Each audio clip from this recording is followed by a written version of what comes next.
So in the development part of a project, it's really important that you set up those benchmarks. So you don't have those surprises at the end, and you make sure that there is accountability on the students to actually do things along the way. And it also helps, I think, so that they're not putting everything off to the last minute. And you're going to have better quality in your products as well as on actual presentation days. So really making sure when you lay out a project that you're putting a variety of different ways maybe of assessing them, but also so that knowledge and the knowledge that you want to lead to into that final product is there. So assessments, it's sort of a mix between sort of traditional tests and quizzes, assignments that are grounded within the project and the rubric, and then sort of rubric checks in terms of making good progress and for work ethic and towards the content. So ideally we try to give a couple of quizzes, traditional quizzes during the project, and then after the final product is due and the students have turned that work in and presented, we'll often have a formal test of the content. I also try to use assignments given throughout, threaded throughout the project and laid out clearly within the project calendar to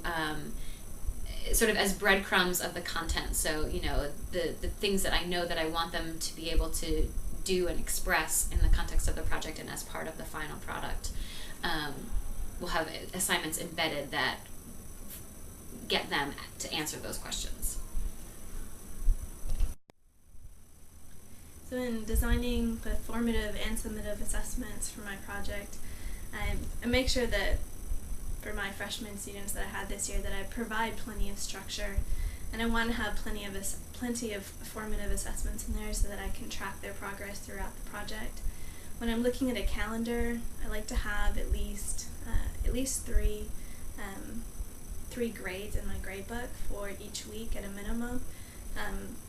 In addition to just walking around and having regular meetings with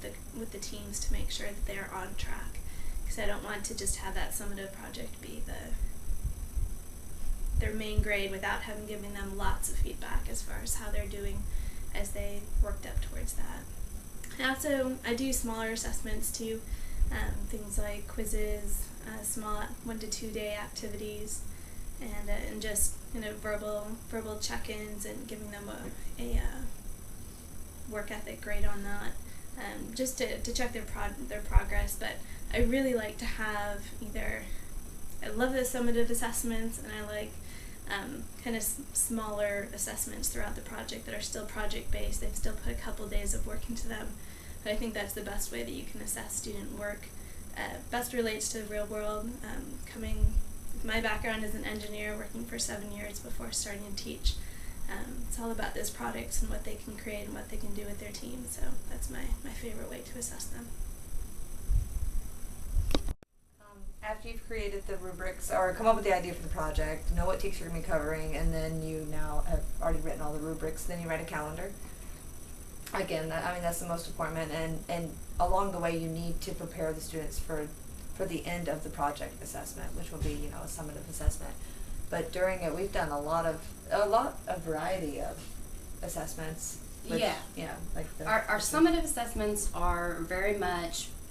paper pencil that are aligned to state standards and look very much like a state assessment. So that is the at the end of the project, the end goal after the project is done. But then there are assessments along the way that are planned out, and they can be everything from just a short little 10-question quiz that's done through the smartboard with clickers, or it can be something that's a little more creative, where there was one project where we had the students, they had their posters put up, and we went around and attached a question, both a math and a science question for each one of these posters, and then we had the students walk from poster to poster, with a little timer, switch to the next station, and then they answer these questions where they're actually looking at the visual of these different posters that they and their peers had made. And I know on that same assessment, one thing that I really liked about it, for the math questions, I know I set it up where there were a lot of posters that were missing stuff, so it brought in that sense of peer evaluation where this student forgot to put the equation in function format, in function notation. What would their equation be in function notation? So it really helped see, because you have a group of 3, especially with the younger kids that are new to PBL. There may be one student that is still sneaking off and doing all of the work for their group, or trying to do all the work for their group and pulling everyone else along, so that way you can really see along the way if that is happening. Because as much as the system is set up for the students to know when someone, for the teacher to know whenever someone in their group is slacking and not doing the work, and they can fire them, they're still students, and they're working towards, they're teenagers, they're working towards being able to call each other out on that, or maybe they haven't seen the failing grade from someone not holding their weight in a group. So this was one way to know early on, with these assessments, you can tell whether or not someone is not holding their weight within a group. Yeah, and there's all kinds of ways to be creative with those assessments along the way, whether it be having them sing a song and they have to do it into a computer and you record it, or just anything like that that's very open-ended. And there's also a time and a place where it is appropriate to maybe even allow a student to verbally or orally respond to questions as well. Yeah, and that's where our learning outcomes come in, which are based on 21st century skills, where we do a lot, in math we do a lot of, math and science, but I always focus on a lot of written communication for math. And it's not just, can these students start a sentence with a capital and then with a period, it is, can these students tell me about mathematics and understand their own thought process enough to write it down for me and explain it to me. And then, like she said, some students might be good at that but can't speak it to me, so they have to practice on that as well. And then I have some students that can talk to me about it and they completely understand what's going on when I interview them or assess them in that way, but then whenever they're asked to write it down, they have more trouble. So really building the connections amongst the technology literacy, the oral communication, the written communication, critical thinking, and assessing on each of those learning outcomes really helps to, by the end, once you have the very formal summative assessment, communication, critical thinking, and assessing.